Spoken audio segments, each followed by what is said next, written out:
कि अगर डॉक्टर को सही से लगाना नहीं आएगा तो साइड इफ़ेक्ट्स हो सकते हैं। तो अगर कहीं पर भी स्किन पे कोई रेडनेस, जलन या इस तरह का कोई फिलर का जो ट्रीटमेंट है, क्या ये बोटॉक्स से डिफरेंट है या ये सिमिलर है? जहाँ पर आपकी लाइनें बन रही हैं, अगर आप उसके अंदर वो मटेरियल डालते हैं तो फिलर उस जगह को भर देता है।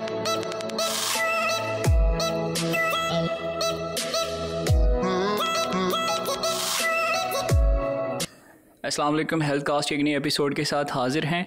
आज हम बात करेंगे स्किन ट्रीटमेंट फिलर के बारे में, और इस पर बात करने के लिए हमारे साथ मौजूद है famous skin specialist doctor Sakina, laser specialist और कॉस्मेटोलॉजिस्ट। अस्सलाम वालेकुम मैडम। वालेकुम अस्सलाम। मैडम, नाज़रीन को बताएं कि फ़िलर एक्चुअल में टर्म क्या है? फिलर कफ़ील बेसिकली डिफरेंट मटेरियल्स के बने हुए होते हैं। ये इंजेक्शंस होते हैं जो कि हम स्किन के अंदर मुख्तलिफ़ प्रॉब्लम्स के लिए इस्तेमाल करते हैं। ठीक है, जैसे नाम से ज़ाहिर है, ऐसा मटेरियल जो किसी हिस्से को भर दे, फिल कर दे। और इसमें बहुत सारी फिर हमारी टाइप्स आ जाती हैं। तो बेसिकली फ़िलर ऐसी चीज़ है जो कि स्किन की डिफरेंट प्रॉब्लम्स को सॉल्व करने के लिए हम इस्तेमाल करते हैं। अच्छा, एक इसके बारे में बताएं कि फिलर का जो ट्रीटमेंट है, क्या ये बोटॉक्स से डिफरेंट है या ये सिमिलर हैं दोनों?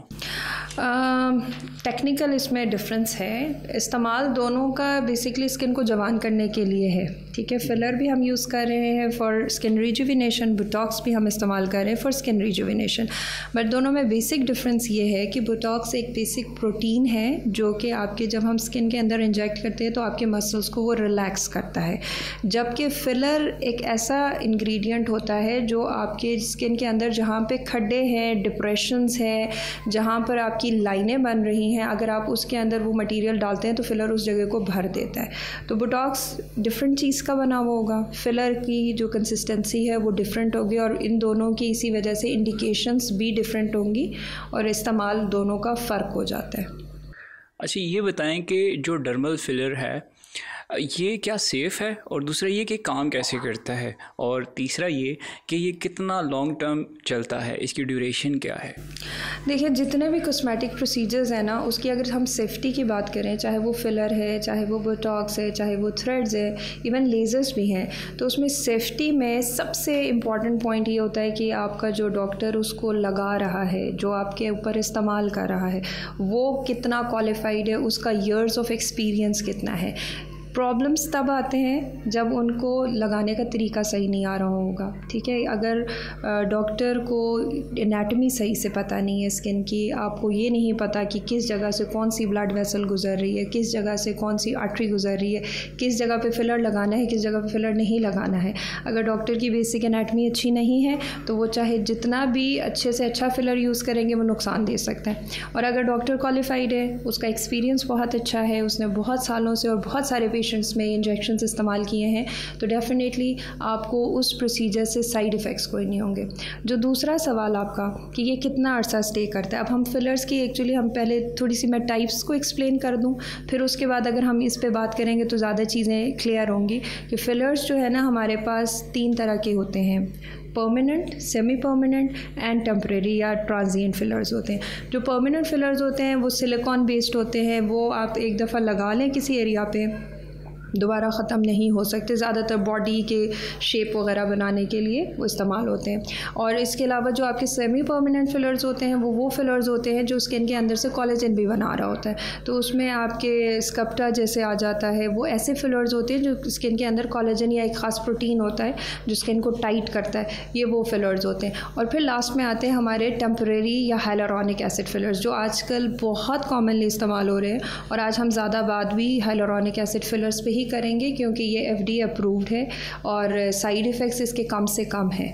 और दूसरी बात कि इसकी, अब आपका जो सवाल इस पे आ जाते हैं कि ये कितना अरसा स्टे करता है, तो जो हम बात करें हाइलुरोनिक एसिड फिलर्स की, डिपेंड करता है किस एरिया पे इस्तेमाल हो रहा है, उसकी क्वांटिटी कितनी है, उसके अंदर फिलर की अपनी क्वांटिटी कितनी है। बट रफली अगर हम बताएं तो 9 मंथ से लेके 1 ईयर्स तक इसका स्टे होता है, 1 ईयर तक जर्नली। ऐसा होता है कि मैं रिज़ल्ट से सेटिस्फाइड नहीं हूँ, तो क्या ये जो प्रोसीजर मैंने फ़िलर का करवाया ये रिवर्सिबल है या ये इरिवर्सिबल है? Only hyaluronic acid filler is reversible. बाकी जितने भी फिलर्स हैं जिनका मैंने अभी पीछे नाम लिया है, PLA है, इसके अलावा कैल्शियम हाइड्रोक्सी एपिटेट है, ये कुछ ऐसे फिलर्स हैं। इवन फैट ग्राफ्टिंग कर रहे होते हैं, they are also fillers, but ये सारे के सारे इरिवर्सिबल है। जो हाइलोरॉनिक एसिड फिलर है वो इसीलिए FDA अप्रूव्ड और सेफ़ भी है कि वो रिवर्सिबल है। अगर आपने किसी जगह पे फिलर इंजेक्ट कर दिया, फॉर एग्जांपल किसी की लिप की शेप बना दी हमने और पेशेंट ने शीशा देखा और उसको पसंद नहीं आया, तो फिर क्या करेंगे, उसको डिज़ोल्व कर सकते हैं। और उसको डिज़ोल्व करने के लिए हाइलुरोनिडेज एक एंजाइम होता है जो कि हाइलुरोनिक एसिड को डिज़ोल्व करता है और वो विद इन मिनट्स काम करना शुरू करता है। हमारे पास ऐसे पेशेंट्स भी आते हैं ना कफ़ील, जिनकी मिसमैनेजमेंट, जैसे आप पहले हम बात कर रहे थे ना कि अगर डॉक्टर को सही से लगाना नहीं आएगा तो साइड इफ़ेक्ट्स हो सकते हैं।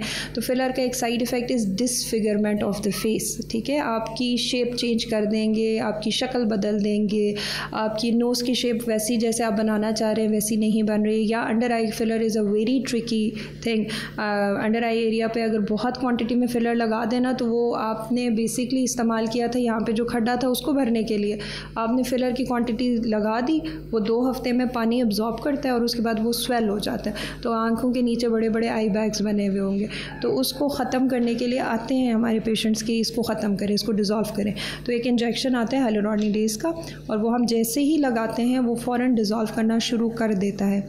इसमें एक टेक्निकल पॉइंट ये होता है कि हाइलुरोनिडेज आपको विद इन ईयर, यानी कि अगर आपका फिलर साल से ज़्यादा पुराना हो गया है तो अक्सर फिलर्स माइग्रेट कर जाते हैं, वो अपनी जगह छोड़ के किसी और जगह चले जाते हैं। तो हम पेशेंट को कहते हैं अगर आपने डिज़ोल्व कराना है कोशिश करें साल के अंदर अंदर फ़ैसला कर ले और उसको ख़त्म करा लें।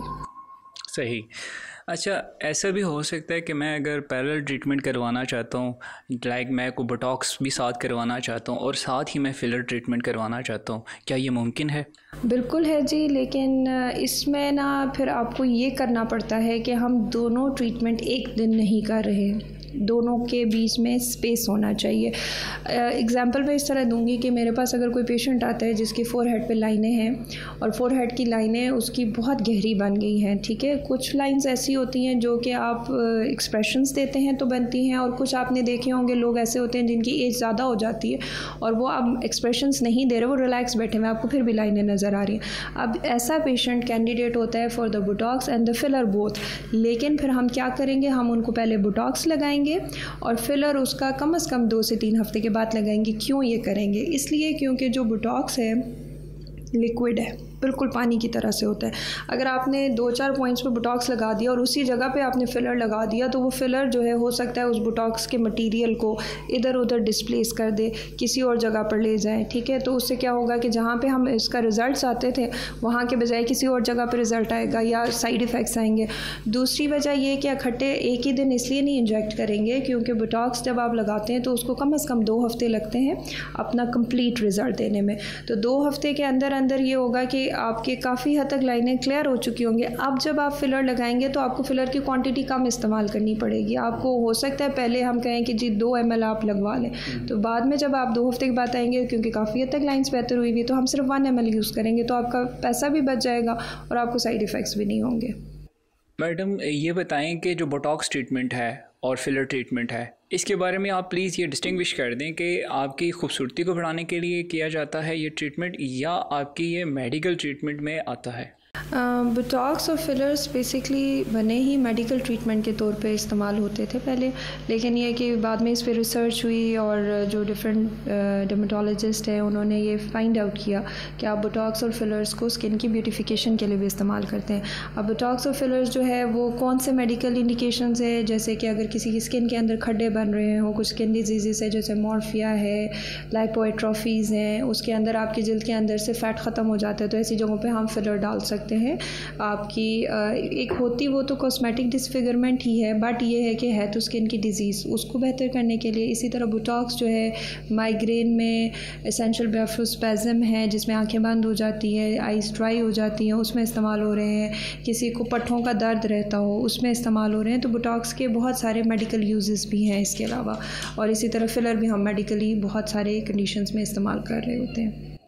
डॉक्टर सकीना, ये बताएं कि अगर फ़िलर ट्रीटमेंट आप करवा रहे हैं तो इसके साथ आपको कौन से सेफ्टी प्रिकॉशंस वगैरह जो हैं वो रखने हैं एक पेशेंट के लिए, आप प्लीज़? जिस दिन प्रोसीजर होता है पेशेंट का, उस दिन हम उनको कहते हैं कि एक तो इनिशियली आपने अगले 1 घंटे से लेके 4 घंटे तक स्किन को मसाज नहीं करना, रब नहीं करना, क्योंकि जहाँ पे हमने फिलर डाला है, फॉर एग्जांपल लिप्स वाले एरिया पे हमने अगर फिलर डाला है तो आप उसको बहुत ज़ोर से दबाएंगे, मसाज करेंगे तो वो डिस्प्लेस हो सकता है। दूसरी इंपॉर्टेंट एहतियात ये होती है कि अगर कोई पेशेंट ब्लड थिनर्स पे है तो हम कहते हैं कि आपने कुछ दिनों के लिए उसको अवॉइड करना है, क्योंकि जहाँ पे हमने प्रिक्स किए हुए हैं, इंजेक्शंस लगाए हुए, वहाँ पे नील बन सकता है। तीसरी एहतियात ये है कि आपको अगर कहीं पर भी स्किन पे कोई रेडनेस, जलन या इस तरह का कोई प्रॉब्लम लग रहा होता है, आपने फ़ौरन डॉक्टर को रिपोर्ट करना होता है, क्योंकि फिलर का एक साइड इफ़ेक्ट ऐसा है जो कि पीछे हम जिक्र करना शायद भूल गए थे कि फिलर्स क्योंकि ऐसा मटीरियल है जो थिक होता है, हाइलुरोनिक एसिड का बना होता है, आपके ब्लड वेसल्स को ये ब्लॉक कर सकता है। तो अगर किसी जगह पे फिलर किसी आर्टरी के अंदर या किसी वेन के अंदर चला गया तो वहाँ की ब्लड सप्लाई रुक जाएगी, और जब वहाँ से खून की रवानी रुकेगी या ब्लड सप्लाई रुकेगी तो क्या नतीजा हो सकता है, वो एरिया डेड हो सकता है, आपकी स्किन रेड होगी इनिशियली, वहाँ दाने बन सकते हैं, आपको पेन हो सकता है। तो इस तरह की कोई भी आपको कॉम्प्लिकेशन लगती है तो आपने within as soon as possible आपने फ़ौरन अपने डॉक्टर से रुजू करना है और उनको बताना है कि मुझे इस तरह का प्रॉब्लम हो रहा है। अच्छा, एक चीज़ आपसे पूछनी है मैडम, ये बताएं कि जो फिलर का ट्रीटमेंट है, आया ये पेनफुल है? और दूसरी बात ये कि अगर मैंने इंजेक्शन का फोबिया, मतलब डर लगना वगैरह, इसकी अल्टरनेटिव कोई और मेडिकेशन है फिलर की? जितने भी कॉस्मेटिक प्रोसीजर्स इसमें इंजेक्शंस का इस्तेमाल हो रहा है डेफिनेटली पेनफुल होते हैं, बट उसका हल है हमारे पास, और वो हल ये होता है कि हम पेशेंट्स के ऊपर नमिंग क्रीम का इस्तेमाल कर सकते हैं, हम लोकल एनेस्थीसिया देते हैं। फिलर का इंजेक्शन प्रीफिल्ड सिरिंज में आता है, ठीक है।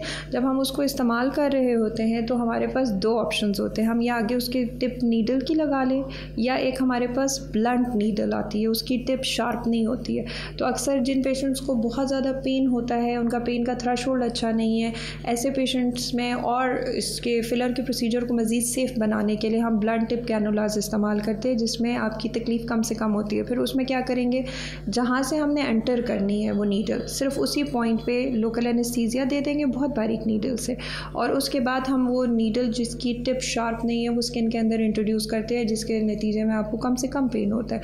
ऑल्टरनेट आपका जो सवाल है कि फिलर के अलावा कुछ और, तो फिर जितने भी चीज़ें हैं उसके अलावा वो मोर और लेस सारे के सारे पेनफुल है, but there is a procedure जिसको हम हाइफू कहते हैं, स्किन टाइटनिंग के लिए इस्तेमाल हो रहे हैं। लेकिन अब अगेन वही बात आती है कि वो पेशेंट की इंडिकेशन के ऊपर डिपेंड करता है। अगर patient is a right candidate for that procedure तो आप फिलर के अलावा और ऑप्शंस में उसको सोच सकते हैं। स्किन टाइटनिंग के लिए डिफरेंट लीजर्स आते हैं, वो लेस पेनफुल होते हैं as compared to injectable things. हम बात करेंगे कुछ कॉमन मिथ्स की।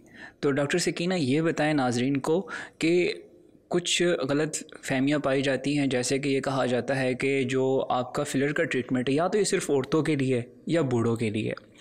दूसरा ये कहा जाता है कि ये एक बहुत अननेचुरल प्रोसेस है, और तीसरा ये कहा जाता है कि इसमें आपकी एनेस्थीसिया की जो क्वांटिटी है वो इन्वॉल्व होती है, तो आपको मतलब डिफरेंट आपको जो है ना कॉम्प्लिकेशंस हो सकती हैं।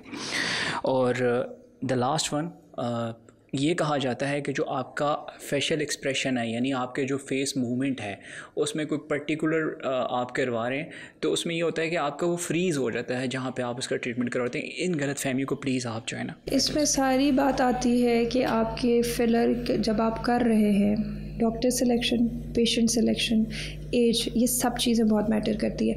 जो आपका जो सवाल था कि जी जो कुछ लोग पेशेंट्स जब फिलर करवाते हैं तो उनकी स्किन के अंदर मूवमेंट्स रिस्ट्रिक्ट हो जाती है, बोटॉक्स के साथ भी ऐसा हो सकता है, फिलर के साथ भी ऐसा होता है, और ऐसा तब होता है जब फिलर की क्वांटिटी एक ही सेशन में बहुत सारी इस्तेमाल की जाए। 5-5, 6-6 ml ऑफ फिलर्स लोग लगवा लेते हैं इन अ सिंगल सेशन, तो डेफिनेटली उसने कहीं ना कहीं तो जाना है ना उस फिलर ने, तो उसके पास जगह ही नहीं है, गुंजाइश ही नहीं है। आप एक ही जगह पर ढेर सारा फिलर लगाएंगे तो फेशियल एक्सप्रेशंस आपके रिस्ट्रिक्ट हो सकते हैं। उसका हल ये होगा कि जी कम से कम क्वांटिटी लगाएं। दूसरी बात कि डिसफिगरमेंट की आप बात कर रहे थे कि अगर पेशेंट कोई लगवा लेता है उसकी शक्ल बदल जाएगी, वो तब अगेन वही प्रोसेस कि अगर बहुत क्वांटिटी लग जाए, अननेचुरल रिजल्ट्स दें।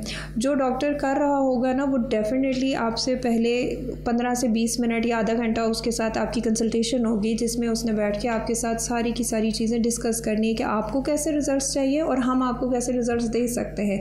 हमारे पास पेशेंट्स आते हैं पिक्चर लेकर कि जी हमारी ऐसी शक्ल बना दे, तो हम पहले उनके वो जो माइंड में मिसकंसेप्शंस होते हैं उसको क्लियर करते हैं कि हम आपकी शक्ल को इस हद तक लेकर जा सकते हैं। आपके लिप्स अगर बहुत पतले हैं तो हम उसको कुछ एक्सटेंड तक इम्प्रूव कर सकते हैं। ये नहीं है कि हम बिल्कुल ही आपकी शक्ल बदल सकते हो। अगर आप उस चीज़ के पीछे पड़ जाएंगे, जैसी तस्वीर पेशेंट ने दिखा दी उसको करने की कोशिश करेंगे, तो आपको डेफिनेटली ज़्यादा क्वांटिटी फिलर की यूज़ करनी पड़ेगी और फिर आप उसको अननेचुरल रिजल्ट्स देंगे, जो आजकल अनफॉर्चुनेटली हर जगह हो रहा है कि हम देखते हैं सोशल मीडिया पे या मॉडल्स हैं या एक्ट्रेसेस हैं बहुत सारी जिनके शक्ल अचानक से बदल जाती है।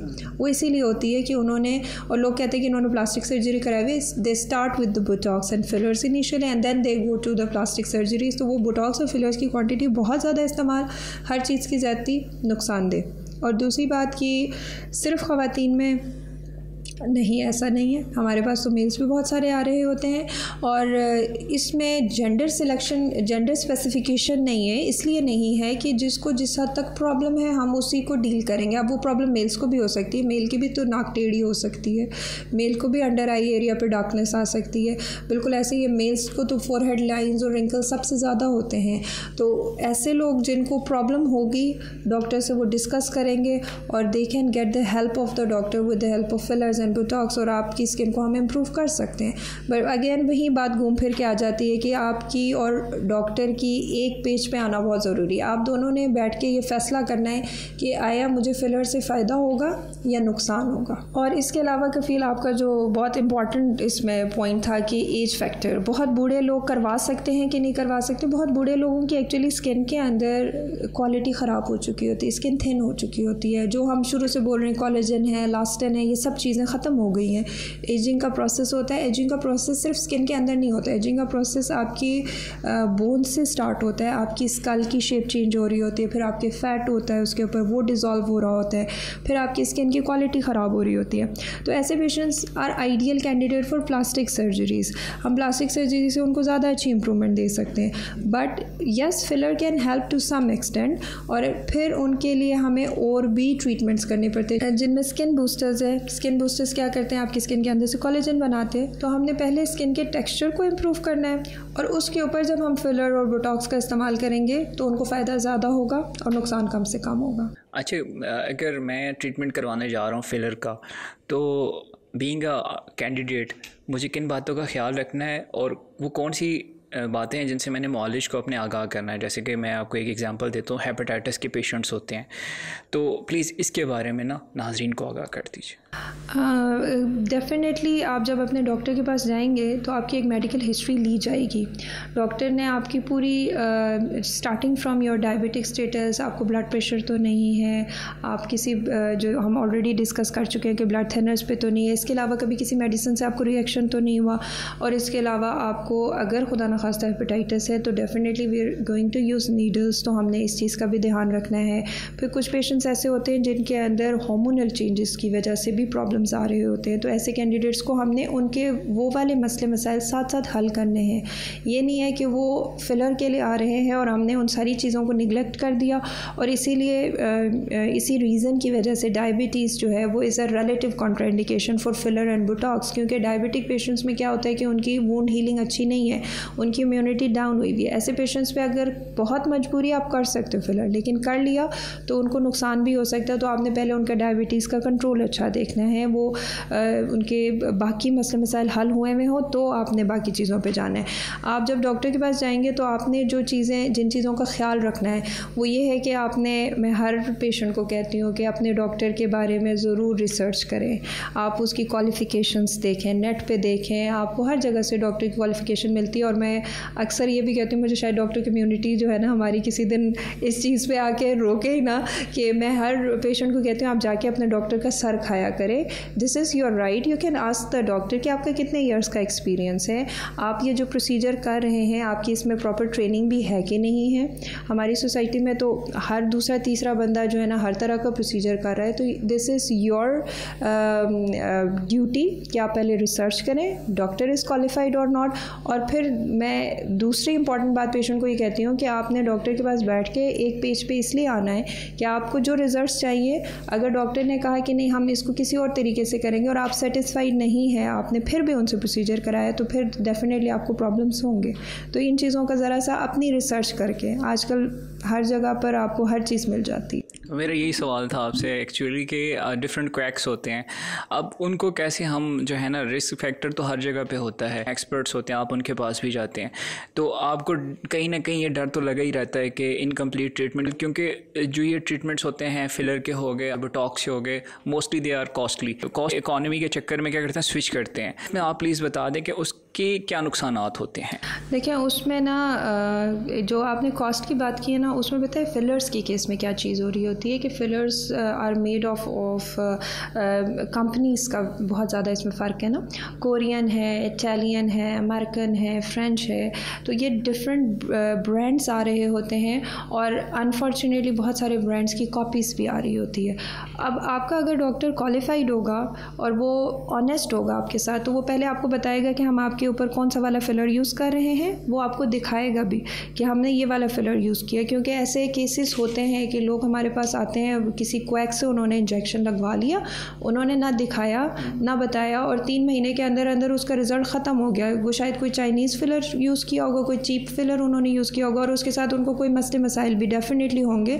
इसलिए मसले मसाइल होंगे कि जो चीप प्रोडक्ट्स होते हैं वो स्किन के अंदर इन्फेक्शंस करना, ग्रेनुलोमास बनाना, आपको लम्प्स फील हो रहे होंगे, गिल्टियाँ बनी हुई होंगी, और सबसे बुरा जो साइड इफ़ेक्ट फिलर का होता है ना, जिसको हम बायोफिल्म कहते हैं, वो एक जो फिलर का अपना मटेरियल है ना, उसके गिर्द जरासीम या बैक्टीरिया अपनी एक पूरी की पूरी एक लेयर बना लेते हैं और वो लेयर इतनी रेजिस्टेंट होती है कि जब तक आप उस फिलर को डिज़ोल्व नहीं करेंगे, उसको निकालेंगे नहीं, तब तक वो आपका इन्फेक्शन चलता रहेगा और हो सकता है पस निकलती रहे आपकी जल्द के ऊपर से।